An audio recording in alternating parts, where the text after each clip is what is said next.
Let's talk about some of the other big dominoes yet to fall. We talked about Mike Williams. I think a huge question about what's going to happen with the other Chargers guys. Khalil Mack back on a revised deal.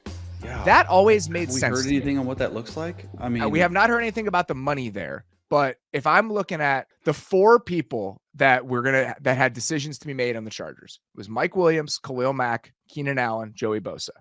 I talked about this with Daniel Popper, our Chargers writer, a bunch over the last couple of months. The ones I felt best about were Mike Williams getting released and Keenan Allen being back with the Chargers. And I think that probably will happen. He's a lifer. He had a really good season last year. He's got such a good connection with Justin Herbert. So those I felt good about. I wasn't sure what was going to happen with Khalil Mack and Joey Bosa.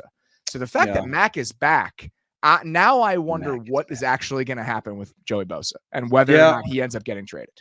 Look, they're cap compliant right now, so they need no other moves. And quite honestly, this Khalil Mack deal, when it comes out, we'll see it, the restructure or whatever it is, revised deal. Maybe they tore it up, maybe they didn't. Probably saved them some cap space.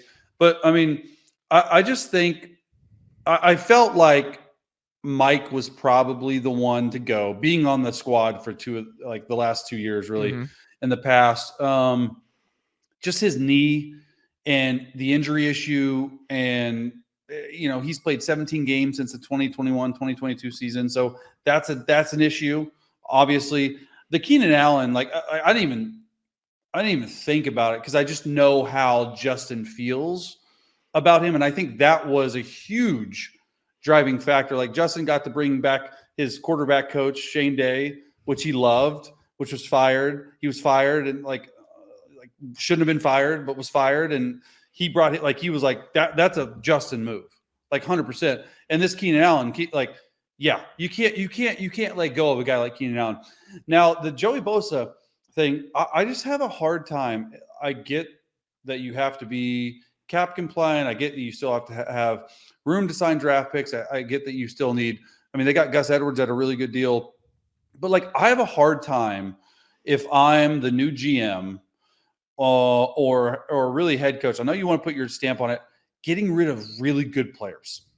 I understand the issue, and unless someone's going to trade and give you some good return on investment, and you're just going to start young and you're going to blow the whole thing up.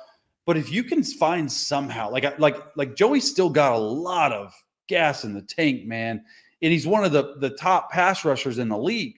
So I just have a hard time. I get it. You can play GM, all that. I just think in general, good teams keep around good players. And I think Joey is one of those. And who knows what's going to happen because they are cap compliant. New league year starts in 13 minutes. We'll see if anything comes out then. But I do like them trying to keep some of these guys. If you can build around Rashawn Slater, Khalil Mack, Mike Williams, Justin Herbert, Joey Bosa, all these guys, I think it makes sense. Now, he does have a huge cap hit, and I'm wondering if they're trying to work on a revised deal like Khalil. But I'm glad Khalil stayed as well because honestly, he's become one of the leaders in the locker room the last 2 or 3 years. So that was the other question I was going to ask you. Personality-wise, Joey's a different kind of guy, right? And now you have Jim Harbaugh coming in there. Do you think that there's something there potentially just about him being one of the highest paid players on your roster, him just being a different sort of presence? I don't know him very well, but just the things I've heard and just personality-wise, just what he brings. Do you think that is a potential consideration how the Chargers would take care of this or approach it? It shouldn't. It shouldn't, because you're allowed to be whoever the hell you want to be. And to be honest with you, he's not that weird. He's a little bit different in terms of communication and just fun, but I don't think Harbaugh.